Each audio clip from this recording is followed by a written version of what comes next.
कहानी कांटे और फूल। बहुत समय पहले की बात है।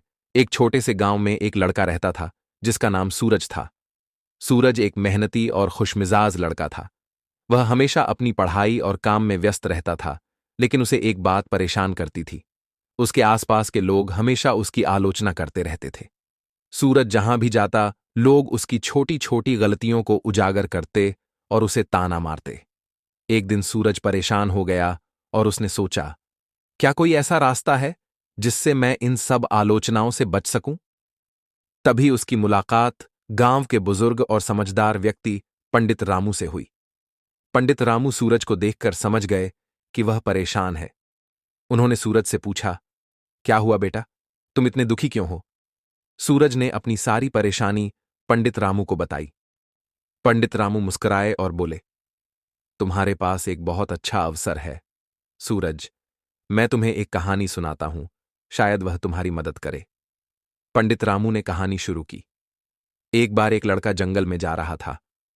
रास्ते में उसने देखा कि एक फूलों से भरा हुआ बगीचा और कांटों से भरा हुआ बगीचा दोनों एक साथ थे। वह पहले फूलों के बगीचे में गया और उसे महकते हुए फूल बहुत अच्छे लगे, लेकिन उसमें कांटे भी थे। फिर वह कांटों वाले बगीचे में गया।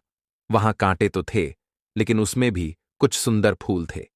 लड़के ने सोचा, कांटों में भी सुंदरता हो सकती है। इसी तरह जीवन में भी कभी कभी हमें आलोचनाओं और मुश्किलों का सामना करना पड़ता है, लेकिन हमें उन मुश्किलों के बीच से सुंदरता को देखना और सीखना चाहिए। पंडित रामू ने सूरज से कहा, सूरज, जीवन में हमेशा फूलों की तरह खुश रहो, लेकिन कांटों का सामना भी करो। जब लोग तुम्हारी आलोचना करें तो समझो कि उनमें भी कुछ सीखने की बात छिपी हो सकती है। सूरज को यह बात बहुत समझ में आई।